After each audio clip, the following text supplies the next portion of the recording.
So my charity is my hand in yours. Let me show you what I have for you today. First, we have this my hand in yours tumbler. Oh, let me ask you something. Does that hold hot liquids as well as cold? Yes, it does. Amazing. This technology is crazy. Next, we have this my hand in yours oven type mitt. I love it. Let me ask you this. Does that work with food that is hot and cold? Mm, Generally just hot. Okay. Oh, and we also have this my hand in yours box of Kleenex. Are you kidding me? When you take one of the tissues, does another one pop up in its place? Why, it does, yeah. Jamie, you don't mind showing me, do you? Sure. How exciting! That's chic. We also have this half-eaten bag of my hand in yours raisins. Raisins, you say? Is that like a raisin, only using a dried cranberry? Yes, it is. Oh, now that's very chic. And then lastly, we have the special my hand in yours air pump. Now just stop right there. Jamie, may I say something? That has got to be the chicest air pump I have ever seen. What will they think of next? Thank you. Oh, Jamie, I forgot to ask, does that pump hot air and cold air? Hi, everybody. It's me, Jill, and welcome to Jill Informed. This is the recap of The Real Housewives of Beverly Hills, Season 12, Episode 11, The Weight of Words. This episode opens with a FaceTime call between Dorit and Rinna, and Rinna is lasering hair off her chin. And we learn that Rinna, Erica, and Garcelle have all tested positive for COVID. Specifically, the Omicron variant. I guess this was filmed at the time that was kind of running rampant. So it looks like Kyle's charity event with Jamie Lee Curtis is going to be light a few housewives. Okay, so now we're at Kyle's house, and Jamie Lee Curtis is the first to arrive. Kyle's like, oh, I'm just so stressed and everything. I just had my hair dyed, and I'm running around, and Jamie Lee Curtis goes, come here. So she goes over there and she's like, let me see if they got all the gray hair. Side note, Jamie Lee Curtis is the first Hollywood movie star that I have ever known to kind of embrace aging and to embrace her gray hair. And it's kind of admirable. Maybe one day I will embrace mine. I'm not ready yet. I do love that she's like, screw you, Hollywood. Why should only actors be able to, go gray and look distinguished and handsome? But if a woman does it, she's playing grandmother parts at age 40. Anyway, so Jamie is pretending she's looking for Kyle's gray hair, and she just kisses her on the top of the head and she goes, I don't give a shit about your gray hair. I'm here for your heart. So Kyle says that she has known Jamie Lee Curtis since 1974 when the two of them did the first Halloween movie. We get to see a picture of that where, I would just say they both look better now. So I guess, Jamie has come with all these, I feel weird calling her Jamie, but I don't want to keep calling her Jamie Lee Curtis. I don't know, maybe I will. Anyway, Jamie Lee Curtis has come with all these big shopping bags, and she's putting them on each of the chairs at the table. And she's like, okay, I have Diana. And Kyle goes, okay, put her here. And Sutton. And she puts Sutton right next to Diana, not Jamie Lee Curtis. I mean, Kyle told her where to put them. And I'm thinking, is Kyle just trying to stir something up? Okay, so now the housewives start trickling in. Cherie is there. Is Cherie a new housewife? Does anybody know? Is that been confirmed? Because I feel like she fits in well. I feel like she knows the women aside from Garcelle, because obviously Garcelle's not going to be there. I don't know. I wouldn't hate it if she was. Oh, is this luncheon just the housewives? I was under the impression it was going to be a big charity gala. Like her, do you remember? How could we forget? Her last big charity event that raised $200,000 for the Children's Hospital. And Garcelle bid $5,000 on a vacation that she didn't even want, I'm sure. That's when at the reunion, Kyle said, "You never paid your $5,000." And made Garcelle look bad when, of course, if Garcelle didn't, if that's true and she hadn't paid the $5,000, you know it was some sort of a mistake. Like she had told her assistant to pay and it didn't get through or something. That was nasty. Okay, so the ladies are going to sit down now, and Sutton notices that Diana is right next to her. She's like, "Oh, thanks, Kyle." And Kyle goes, "Oh, I didn't even, okay.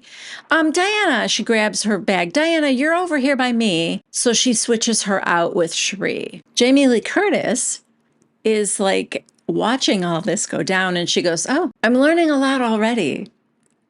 Yeah. My guess is that Jamie Lee Curtis has never seen a single episode of Real Housewives. I'm not even sure she's going to watch the one she's on. Everyone is seated. There's a bunch of small talk. The waiter's coming around to ask everyone whether they would like the branzino or the filet mignon.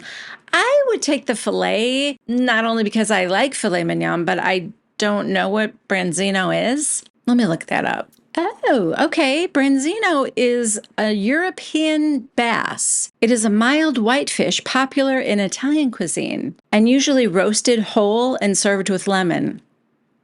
No. I don't need the head and tail or the skin. I don't know. Anyway, it's supposed to be sweet and flaky, so maybe I would like it. I'm not a fish lover, though, so I would still order the filet. But it seemed like everybody was getting the branzino. You know, less calories, I'm sure. So like I said, everyone's kind of talking amongst themselves. Sheree asks Sutton if she has any eyelash glue because the edge of one of her eyelashes is, trying to escape. And she nods her head. Little did I know, Sutton is just re-gluing it on right there at the table, which, feels wrong. But I guess we're all friends here. Except for Jamie Lee Curtis, who is going, "Oh, wow, I find this fascinating." Yeah, it's fascinating, all right. Then it's like a whole glob of glue came out and Sutton's trying to fuss with it. So Jamie Lee Curtis to the rescue, gently wiping away the glue with a couple of Q-tips. This is already a very interesting charity luncheon. So now Diana is seated at the other end of the table across from Dorit, and Dorit kind of whispers to her, "I heard that you had lunch with Sutton. How did it go?" Diana, "It's horrible." Dorit goes, "Really?" Diana, "Yeah, I am a little repulsed by her." Sorry. She goes, "I honestly went home and scrubbed myself clean." Okay. I mean, that's extreme. In her confessional, Diana goes, "I did exfoliate." Great. She goes on to say, "I can't even really explain it.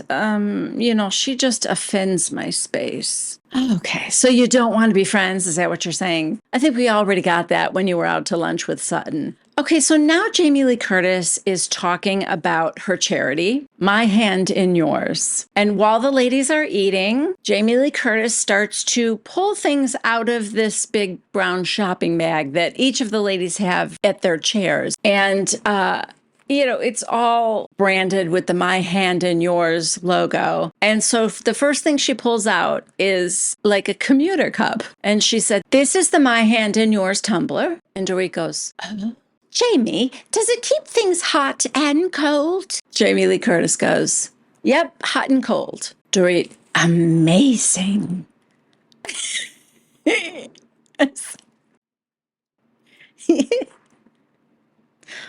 Dorit, you've seen a tumbler before, right? Guys, we're just getting started. Jamie Lee Curtis, "We have the My Hand in Yours license plate frame." Dorit, "Whoa." "We have the wind chimes of My Hand in Yours." Dorit, "Oh, wind chimes. Jamie, let me just say that those are the chicest wind chimes I've ever seen." Jamie Lee Curtis, "And this dog leash." Dorit, "Stop it right now." And we put a little dog tag that says, my paw in yours, Dorit.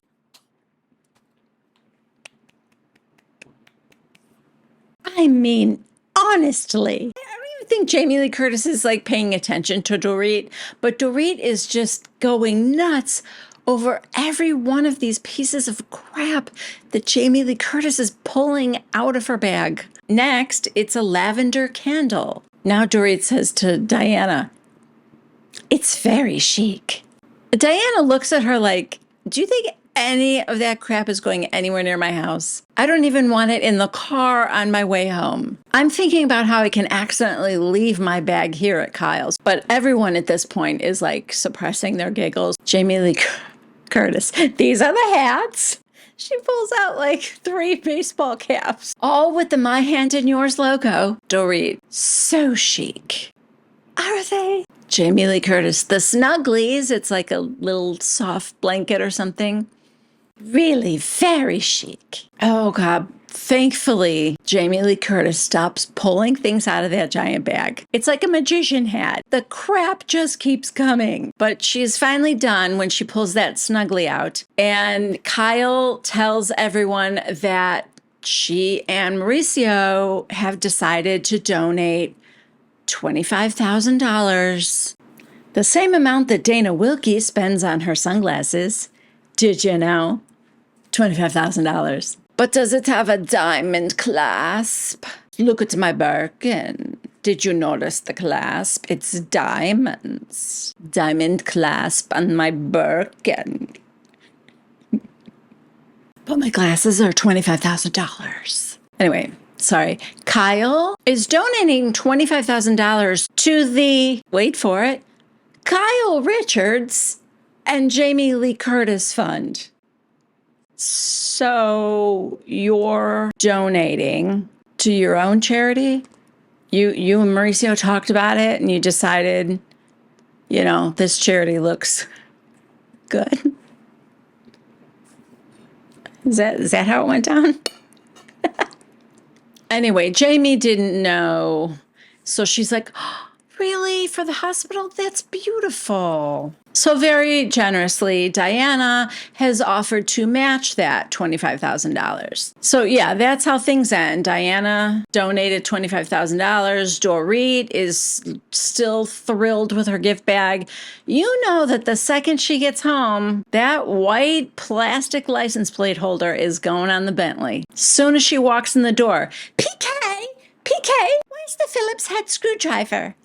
Anyway, lunch is over and Jamie Lee Curtis says her goodbyes and the ladies go to sit on the couch. Well, Cherie, Sutton, and Dorit. Dorit said to Sutton, So you had lunch with Diana? Sutton, Dorit, and? Okay, you know how it went, Dorit.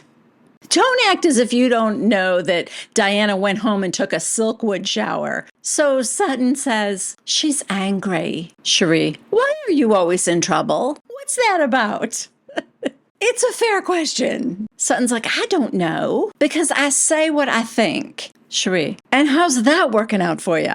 Sutton, not good. Cherie goes, so maybe rethink. And Sutton goes, I'm just going to be quiet from now on. Cherie goes, let me tell you something, because I understand where you're coming from. But, when you're bitchy to me at one of my lowest moments, that has a different weight. What she's saying is, Diana just had a horrible miscarriage. And, now Sutton's kind of calling her out on stuff. And the timing of that is, bad. Although I have something to say about that in a second. So what Sutton says is, but does it excuse mocking me when I am telling you something from some of my lowest moments? And also, Sutton wasn't mocking her having a miscarriage or that she was still bleeding or that she was on bed rest. I mean, what she's mocking is the fact that Diana told all this personal information, very detailed, about why she was on bed rest and couldn't come to the party. And then she came to the party. So yeah, it kind of makes it seem like she made up the other stuff. Because if she didn't, why are you there? Sutton said, I would never make fun of someone's miscarriage. And Dorit goes, you did. You questioned that she was on bed rest. Yes, only because she showed up at a birthday party for someone that she barely likes. Sorry, that's not mocking her miscarriage. Yes, she probably was trying to catch her, but I think Sutton was calling her out because you make a big point about telling people why you can't come to a party, and then you walk in the joint with a fur-covered rabbi. Dorit goes, had you led with, I'm very empathetic, and I too have had experience with this, I think you would have gotten a different reaction. Sutton's like, she hurt my feelings terribly. In Dorit's confessional, she's like, this is a pattern with Sutton. It's always about Sutton. I mean, okay, but also all the housewives are a little narcissistic, right? So Dorit said, do you want to try and fix things? And Sutton goes, I'm like, finally. First of all, I don't think there is any fixing things. And secondly, again, not everybody has to be friends. Some people just rub each other the wrong way.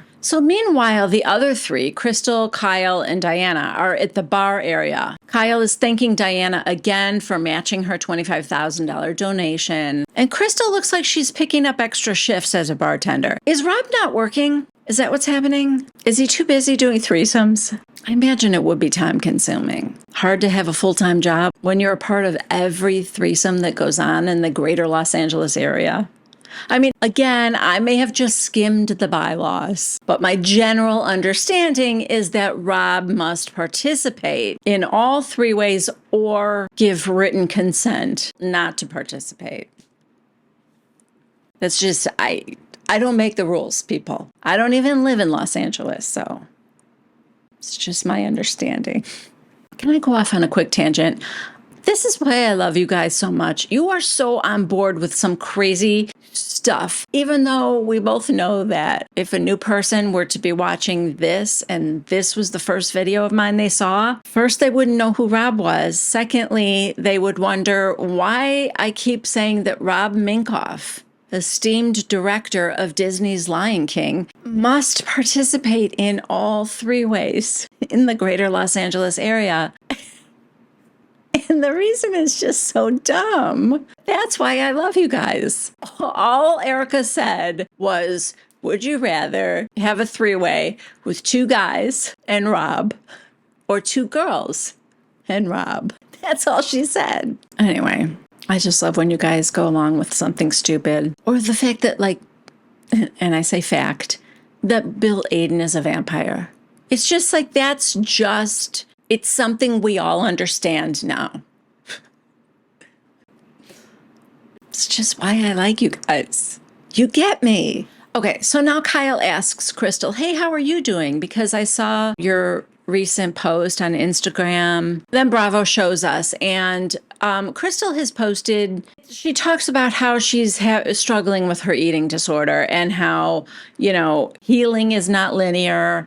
You have good days and bad days. Sometimes it just feels like a little bump in the road. Other days it feels like you're trying to climb Mount Everest, and that she's been struggling and hopes that, she can help somebody else. Because even though things look perfect on the outside, you don't know what people are feeling on the inside. So it was that kind of a post. So Crystal said, yeah, I haven't really figured out what causes it. The holidays are really hard because they're going out a lot and it's very food centered, And she said that she was about to post a picture that day of her and her family. And then as she was looking at it, she remembered that she didn't like how she felt, or she felt like her stomach was sticking out or something. And she was feeling really bad. So she said, I just decided instead to just be real and post the truth, which is, this is how bad I'm really feeling right now. So Kyle is really peppering her with all these questions about it. Do you feel out of control with the food, or is this like a body image thing? Do you binge eat? Crystal's like, no. So you just eat very little and then throw up what little you did eat? And Crystal's getting visibly uncomfortable, and she's like, wow, you ask a lot of questions. And Kyle said, oh, it's just because I know, because Kyle used to have an eating disorder. And she said, I weighed very little, but I worried about those few calories that I was taking in. Crystal remembers that when she was a kid, she was always in the back in school pictures. because she was tall. She already felt very different, I guess, being Asian. And, all kids want to do is fit in, right? When you're in middle school, your parents could tell you you're going to appreciate that you are different, but it doesn't matter. It doesn't matter when you're in middle school and, even high school to an extent. Like, all you want to do is not stick out like a sore thumb and, draw attention to yourself. And what she says to Diana and Kyle now is, just being in my body sucks. And Diana's like, oh, I'm so sorry. And I know how much you enjoy eating. Okay, I mean, that doesn't feel helpful. Now who's clumsy with her words? So Kyle's also feels bad and goes around, gives her a hug. And Crystal just says, I just want to eat a meal and be okay with it. I'm exhausted. Yeah, I can imagine how that feels, right? It reminds me a little bit of Jackie Goldschneider and her story about anorexia. And God, it just sucks. The pressure society puts on you, and then the pressure you put on yourself, or maybe your parents put on you. Sad.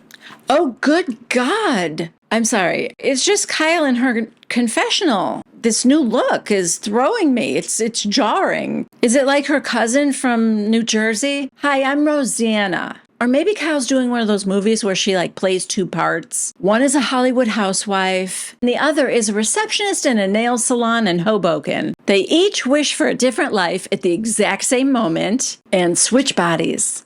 Their husbands, Mauricio and Larry, don't notice a thing, and wackiness ensues. Anyway, Kyle says that she talked to her daughters about it. She educated herself on her eating disorder, and she's talked to her daughters to make sure that they don't ever go through what she has. All right, so now those three ladies move into the living room where Sutton and Dorit and Cherie are. Kyle goes, so what are you guys talking about? And Cherie goes, their lunch. Sutton and Diana.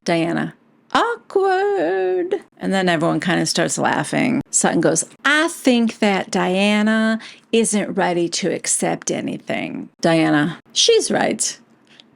So Kyle goes, well, accept what? Your apology, or you are wanting her to apologize to you? What? And Sutton goes, no. And I'm done apologizing. I mean, I did apologize, but I don't think she's ready to even ponder any friendship. Diana, I came to LA because I did not want to be in the same space of... By the way, my baby was due very soon, and I did not want to count the weeks until birth. So I kind of flipped my whole life upside down, so I don't go to that dark place. So I guess she's saying that she went on the trip to Mexico so that she could kind of try and forget about it, and she shouldn't have had tequila because she didn't know that's a blood thinner. And then in the plane on the way back home, she started bleeding again. So she says she was mad at herself for not taking better care of her body. So I might have sent a rude message to the group, but I was doing my best. The ladies all say they knew it was recent, but not that recent. Like, they didn't know it was just weeks ago. They thought it was maybe several months ago. Sutton said, I was just trying to connect. I really was. We have had a rough and rocky start, and I'll just say it. I believe I am 95% to blame for that. Diana, thank you. I don't think Sutton is 95% to blame. I'm not even sure I think she's 50% to blame. What did she do to Diana? Somebody said Diana came on to be an ally for Lisa, but Diana also knows Crystal, so maybe that's all it took. Diana is friends with Lisa Rinna. She's friends with Crystal.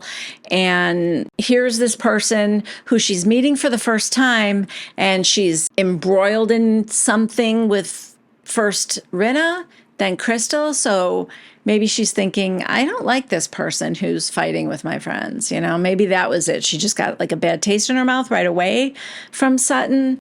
But Sutton didn't do anything to Diana that wasn't retaliating for something. So I just wouldn't say Sutton is 95% to blame. But, Diana's like, okay, I'll take it. Thanks. And then Sutton just said, so take all the time that you need and all the space you need. And I'm here if you ever want to talk about it privately or whatever. And Diana said, thank you. Now, Kyle, please get me some steel wool and some boiling water. I'm going to wash Sutton off of me.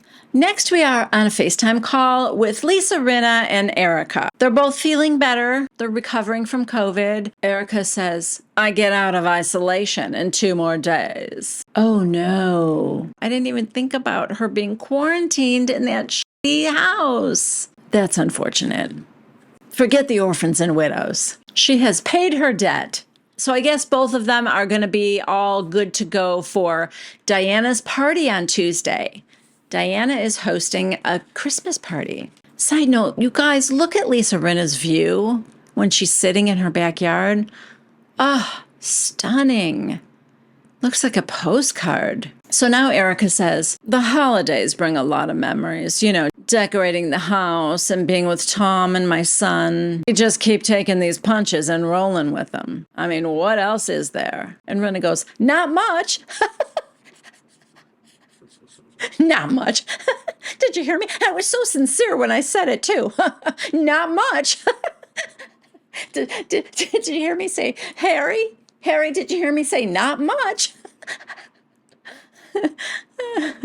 Anyway, Rinna tells her that Harry brought home the Los Angeles magazine where she and Tom are on the cover. And then we see the cover. It's a big headline, barely legal. And then it says, crooked investigators swindled orphans, a fortune squandered on bling, inside the surreal scandal that toppled LA's top lawyer and his ambitious reality TV star wife. Rinna, I haven't read it, but it's in my kitchen.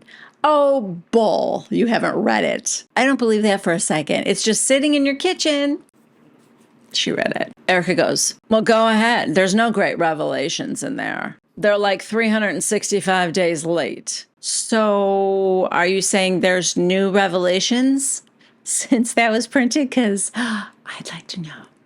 She's like, they just recycle the same old stuff. She didn't, however, like that they called her ambitious in a negative way. What, should I have been the lazy wife? But no, I'm the ambitious wife. They make it sound like it's bad. Well, yeah, because I think the implication there is that Tom spent a lot of money making you happy, and it might not have been money that he really had. Rinna goes, have you talked to Tom at all? She goes, yeah, he heard I had COVID, and he called because he was worried about me. He wanted to make sure I was okay. In her confessional, she said that sometimes when Tom calls, he's very present and alert, and other times he thinks I'm someone else, so I don't know who that might be. Side note, this confessional look isn't doing her extension business any favors. It looks like the braid that comes in the package was just pinned to the top of her head without doing anything to it. It's just so weird and fake. It looks like the fake hair I put on when I'm doing her in a skit. There's no room for me now. She's doing her own skits. Anyway, in her confessional, Erica goes on to say that, when he calls, it's just a reminder of where he is in a memory care facility. I mean, we went down this road with my grandmother, and it doesn't get better. It just keeps getting worse. Then Rinna says to her, let me ask you this. It says that his brother is going to represent him in the divorce. Erica, yeah, they dropped their divorce attorney, probably because they can't pay him. That would be my guess. But also, I can't get a divorce right now. So in her confessional, again, she says, it's ironic, but if I were to divorce Tom now, I'd have to pay him alimony. I'll stay married, thanks.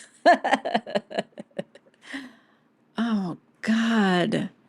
Why are you so tone deaf? You're not 80 years old. You know what's going on. You know how that sounds to the people who are waiting for their settlement money. Because I know that she knows how that sounds, I can only come to the conclusion that she doesn't care. And that's what's so bad. That's why people want to see her fail or see her fall. Because she acts so arrogant about it. Okay, next we are at Diana's, and she and her skater boy, Asher, are there with the event planners, and they're just figuring out the whole layout and the design for how they want to transform their house into a winter wonderland. Side note, I think you guys are going to hate me, but I kind of think Asher is cool. I don't know if it's these glasses. The diamonds. Look at my husband's glasses. The diamonds. Do you see the diamonds on his eyes? The covering my fiance's eyes. No, I mean, look, no question about it. This guy loves a good life and he'll stick with Diana as long as she'll have him. But I make fun of the fact that he's just a wee little fella, but I do think he's kind of cool. He's got a cool look and a cool style. In Diana's confessional, she said, growing up in Yugoslavia, it was communism, so no religious holidays of any kind were allowed. First time I saw the beauty of Christmas was when I got to London. So then we see some beautiful pictures of London decorated at Christmas time. Next, we are at Kathy's house, and Kyle comes over, and it is another winter wonderland. Yes, Kathy's house was featured in an Architectural Digest, and we see a picture of her like pretending to trim the tree. And those two go outside to sit down and have lunch. Kathy says, trying to get a hold of you is like trying to pull a hemorrhoid out of a bull's tush. Ew. And what? She says, I've called 1,000,000 times. And Kyle goes, wait, where's your phone? Kathy, I lost it. Kyle goes, exactly. Then Kathy sends Carol to go find her phone. Carol, we see by the Chiron, is Kathy's brand manager, who just hangs around within earshot in case Kathy needs her to go run and find something she lost? Which honestly, as I'm saying it out loud now, is kind of on brand for Kathy. Oh, geez. I think Kathy's phone has been on forward for 3 years. I wanted to ask her, have you ever gotten a phone call on that phone? Kyle tells us in her confessional that Kathy will comment on an Instagram post of Kyle's with something like, Kyle, I'm on my iPad. Call my phone. I can't find it. And Kyle's like, it's a public forum. After she does something like that, I have like 100,000 people tell me, call your sister. She lost her phone. Then Kathy says, we haven't checked our messages in the past 15 years. Okay, so Paolo comes out with a baked potato for each of them. And it's just this big production with Kathy to get the potato cut. And then they find the butter, and Kyle wants her butter. And she tells Kyle, no, you've got your own butter. And then they spoon all this caviar on top of it all. And so Kyle said, is this like an appetizer or is this the entree? And Kathy goes, it's the entree. Kyle's like, well, I'm sorry. It's a potato on a plate. Most people don't call that lunch. But they do when they're heaping on thousands of dollars worth of caviar, I bet. Another very expensive thing I've never tasted and think probably I'm okay living my life without it. I don't think it's going to be so amazing that, I'll wonder where has this been my whole life. Then Kathy just is being Kathy. She goes off on a tangent about where do you find good health these days and how her fingers are literally hurting from wrapping so many Christmas presents to you can't find ribbon anywhere in the stores because of the supply chain issues. And then she says, yeah, and someone peed on my sofa the other day. And Kyle goes, someone or a dog? Kathy, no, someone. What do you mean? What do you mean someone? And you don't know who? She just moves on to all my carpets are ruined. I feel like the house is falling apart. Back it up, Kathy Hilton. You're convinced a human peed on your couch. I need more details. What are the circumstances of that? And was it Erica?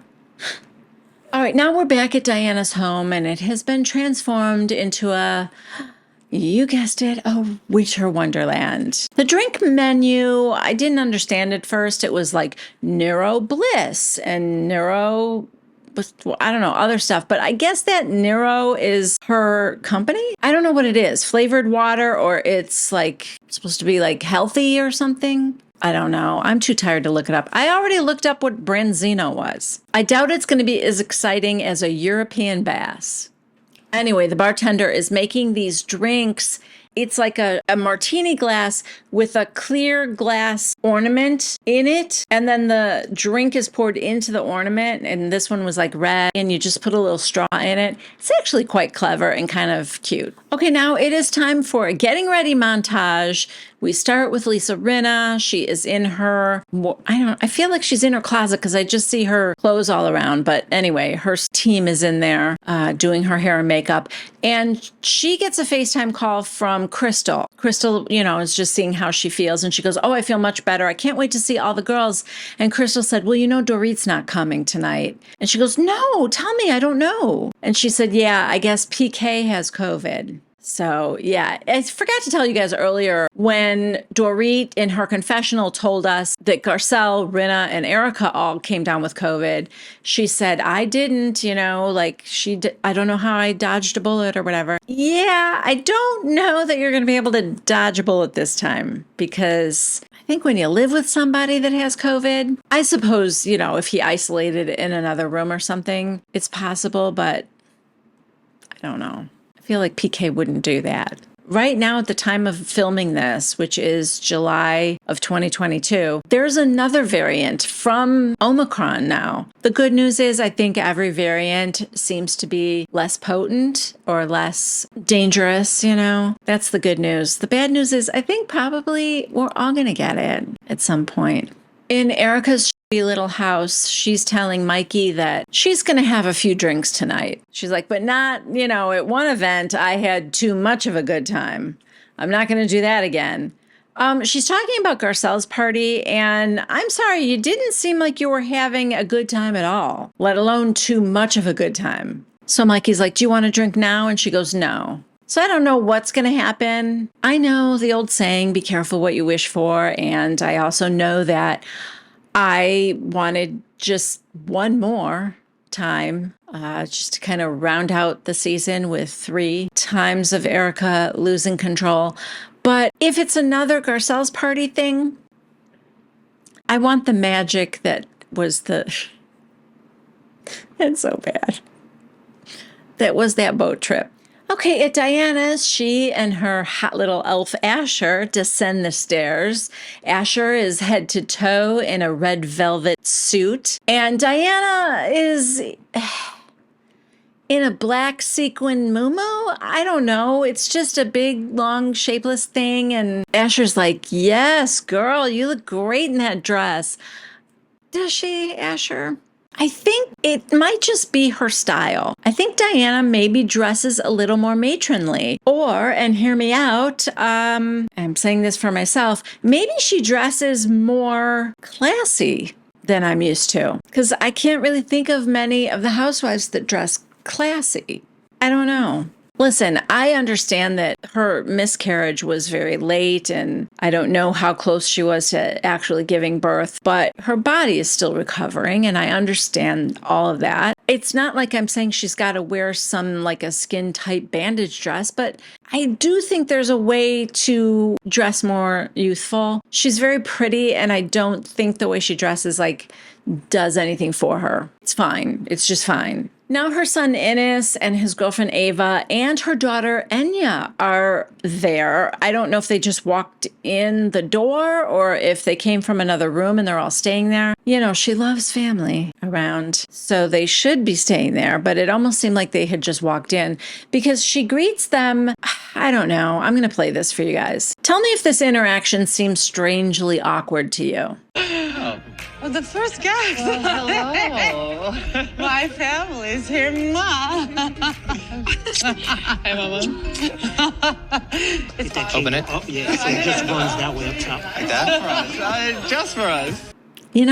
She's like, oh, the first guests are here. And then her nervous laughter and the way they just kind of formally kiss her on the cheek. I don't know. It might be cultural or it might just be that I'm being way too hard on her. It feels very stilted for a mom and her kids as a way to be greeting each other, The guests are arriving now and Okay, Crystal. She looks adorable. I love that. See, this is kind of what I'm talking about. Diana, that dress is not form-fitting. It's just super short, shows off her legs. Diana could pull that off. And I don't know. I like her makeup, her hair. She looks really cute. And Rob, with his scarf tied around his neck, looks very dashing. And who are they walking in with? You guys, why is Rob and Crystal always coming to these parties with like some woman? There's always like a third person that, oh, okay. I just got it now. Okay, more people are arriving. Rinna is also in a mini sparkler. She looks pretty and cute, and Erica arrives in a little mini dress and a white fur that looks like someone has spray painted black stars on it, which is really cool. And oh, Erica is definitely drinking tonight. Crystal made a joke about, well, at least there's bedrooms here. And Diana laughed and she said, oh, yes, she could spend the night, of course. Just don't touch my diamonds. All right, more people are arriving. People are mingling, talking. Crystal has formed a tighter bond with Diana's children in the last 4 minutes than Diana has in over 20 years. Kyle arrives next, and she is afraid to take off her mask. Now, Kyle has already had COVID. That was last season. So I don't know if she's like afraid of Erica and Rinna, because she's kind of like, you guys are okay now, right? And they're like, oh yeah, they've been cleared to come. But yeah, she's keeping that mask on. And then she goes, you guys know Sutton's not coming, right? And Diana said, yes, she tested positive. Oh, so you mean Sutton called the host to let them know she wasn't coming to the party? See how that works, Diana? Erica and Crystal get introduced to Ines and Ava, and Erica goes, how long have you two are married, right? And they both laugh, and she's like, I'm sorry, I didn't know. And Ines goes, I'm 22. And now Kathy Hilton arrives. Okay. In Diana's confessional, she tells us, I met Kathy as Paris's mom, so I know her as a little bit more of a strict figure. How old is Paris Hilton? Guys, do I have to look this up? That makes sense. Okay, Paris is 41. Jeez. Time flies. Yeah, I guess that makes sense. She hung out with Paris and not Kathy. Diana's 48, right? So anyway, now Kathy goes over to Ava and Ines, and she shakes Ava's hand and she says, hi, I'm Kathy Hilton. And she says, hi. And then Ines goes to shake her hand and she's like, oh, I probably shouldn't, right? I forget. Let's fist bump. He's like, okay. And she goes, I mean, I'm double vaxxed. And they're like, so are we. And Kathy says to Ines, and who are you? And he said, I'm Diana's son. Kathy goes, oh, so you know Paris. And he smiles and he goes, I know Paris. But it's not like, I wonder if Kathy is thinking like, oh, okay, me and Diana. And then our kids probably know each other.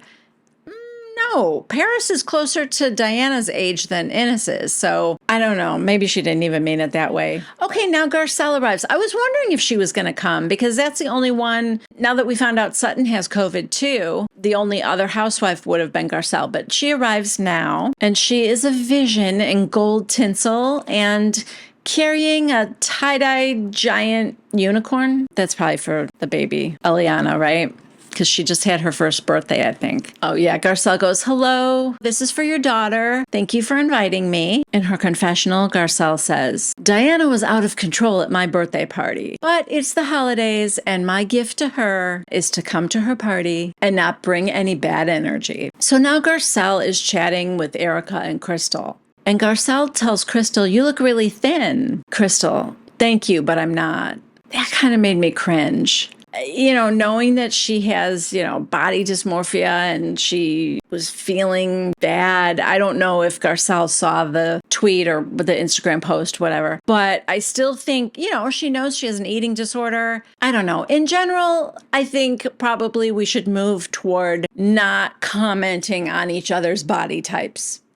just as a general rule. For years, women have had men comment on their looks, and it's not horrible that she did that. And yes, it was a compliment, but also I don't think skinny should be a compliment. I don't know. My feelings are kind of all over about this. I know what the intention was. I just wish she had complimented her on her dress or her makeup, or like, this whole look tonight is really cool. I would have commented on that rather than, you look so skinny. Garcelle's like, just say thank you and leave it at that. And she goes, thank you. So I know she appreciated it. So then Erica goes, are you not feeling good about that? Or so Crystal said, yeah, the holidays are weird. And then they all agree that, yes, it's all about food. It's kind of a hard time to get through. And Garcelle said, well, you really do look beautiful. And she does. Erica, let me be ignorant for a second. Oh, sure.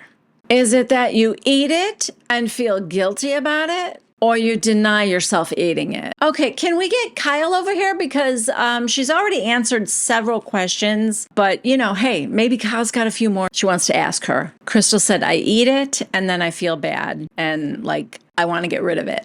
Erica, oh, well, I always think, just take laxatives and get rid of it. Garcelle's eyebrows go up like, what the In her confessional, she's appalled. She does know that she has an eating disorder. And she's like, Erica, you're not a doctor. And you don't suggest laxatives to someone who has an eating disorder. I also wouldn't say you look really thin to someone that has an eating disorder, but hey, to each his own. You guys, Diana's dress is so big looking.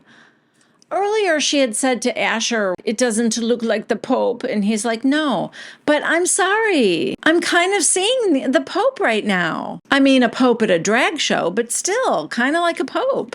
Okay, so now Garcelle has gone over to the couch to greet Cherie, and Erica is still talking to Crystal. So what happens when you purge? Oh my God, you're at a party. This is a Christmas party. Don't make her go into an in-depth explanation of exactly how her disorder is affecting her. She posted it on Instagram. Maybe this is going to help somebody at home. It's not helping me. So she asks her what happens when she purges, and Crystal said, it just makes me feel better. It's like a relief, Erica, because you got it out. And she goes, yes. Do you enjoy it going down? She says, yes, but then I feel guilty. Erica, I'm going to be really gross right now. Oh, good. I can't wait. Whereas you would rather vomit it up, I would rather poop it out. Thanks. Time for dinner. In Crystal's confessional, she goes, is she trying to help? Or has she had too many drinks? Well, what do you think? Erica goes, have you sought treatment? And Crystal said, I need to. It's time.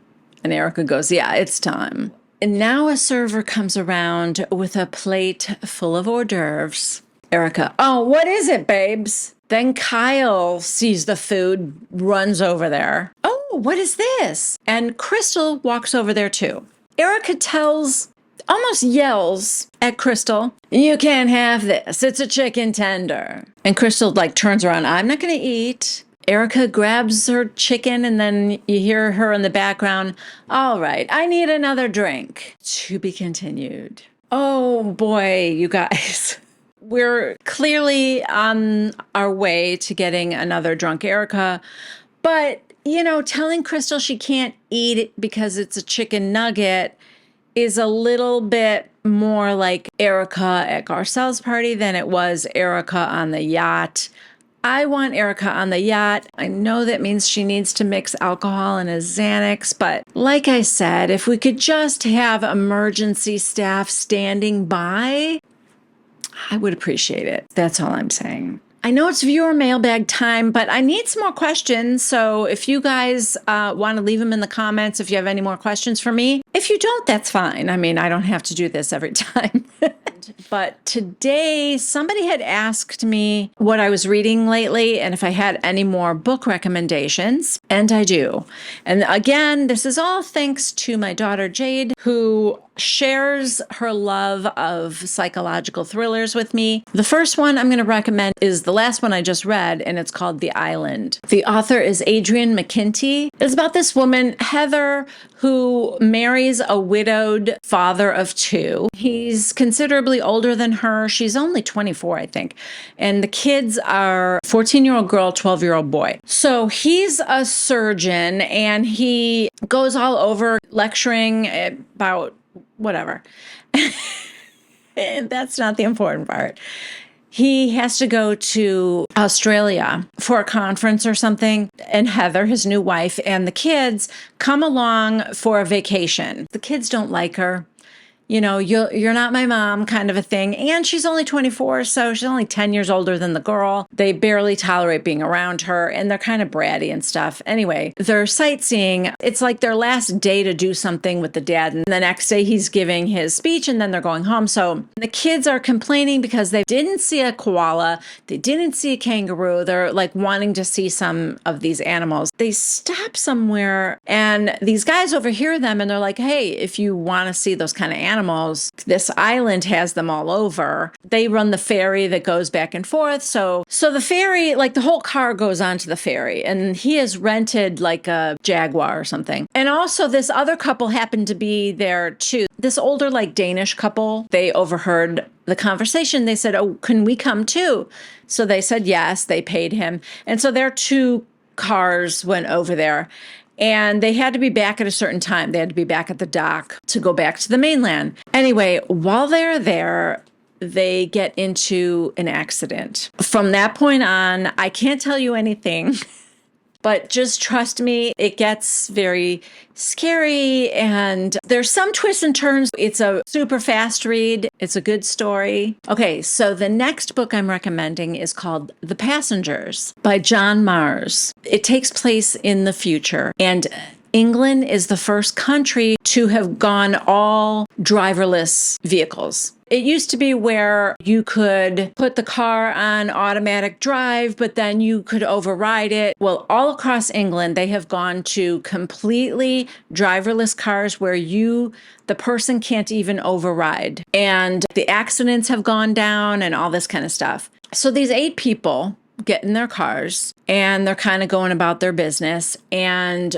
one by one, they all get this message that comes on over the radio in their car that says, in 2.5 hours, you will probably be dead. The doors are locked. They can't control the car. They also are like noticing the car's not going in the direction that they want to go. So these cars have been hacked. Long story short, what happens is the hacker breaks into the networks, and so everybody is seeing it. Everybody knows that these people are most likely going to die, and it's like the time is ticking down from like 2.5 hours. The hacker does is first he tells, then there's like these jury members who are like these people who are on jury duty, and a lot of the cases have been self-driving cars like getting in accidents, and like who's at fault? Was it the person on the bicycle, or was it the self-driving car? And like it always seems to be that like human error, and that's partly why it's all moved to fully self-driving cars now. So the hacker is talking directly like to these jurors too, and he tells them something about each of the people in the 8 cars, and then he gives them, like, you have a half hour to decide who should be killed right now. And they're like, what? No, we can't play God. We can't decide. And if they don't, he's going to decide. So it gets people thinking about, like, morally, what would we do? How would we choose somebody? Would we just let it go to fate because we don't want to pick? In the information that you're being fed, definitely makes you believe you would want to save someone over somebody else. But is that the right thing to do? And so it just gets more and more interesting and complicated. And I don't want to tell you guys any more about it, but trust me, this book was so good. I just want every one of you guys to read this book because it was so interesting. And when you think it's going to end, it doesn't end, and it goes on. And there's a part that you like. This was so twisty and turny, and it has a lot to do with how we make judgments based on isolated pieces of information, and how once you get the whole picture, things change. You know, it's funny. It kind of ties into what we always talk about with Housewives, that Bravo is showing us what they want to show us, and Bravo is creating a villain when they want to. Bravo is creating empathy in us when they want to. They're showing us a softer side of someone, maybe in somebody else. They just show when they're doing something deceptive, you know, and that we're basing I love her, I hate her, and all this stuff on these little bits of information that we get, right? And how, you know, you really kind of need the whole picture. Anyway, I know that was a horrible description, but if it sounds interesting to you at all, I would suggest you go look at like a summary of it and see if you think you want to read it. But it was very good. So anyway, The Island by Adrienne McKinty and The Passengers by John Mars. I will have both of those books linked down below in my description box under books for Amazon. You don't have to buy them from Amazon, but hey, you know, if you go through my link, I will get a small commission. So that's it for me today. Again, if you have any questions, leave them in the comments and I'll answer them next week. Please subscribe to my channel if you haven't yet done so. Please give this video a thumbs up if you liked it. Don't forget to leave a comment. I love to hear from you guys, and I will see you next week. Bye.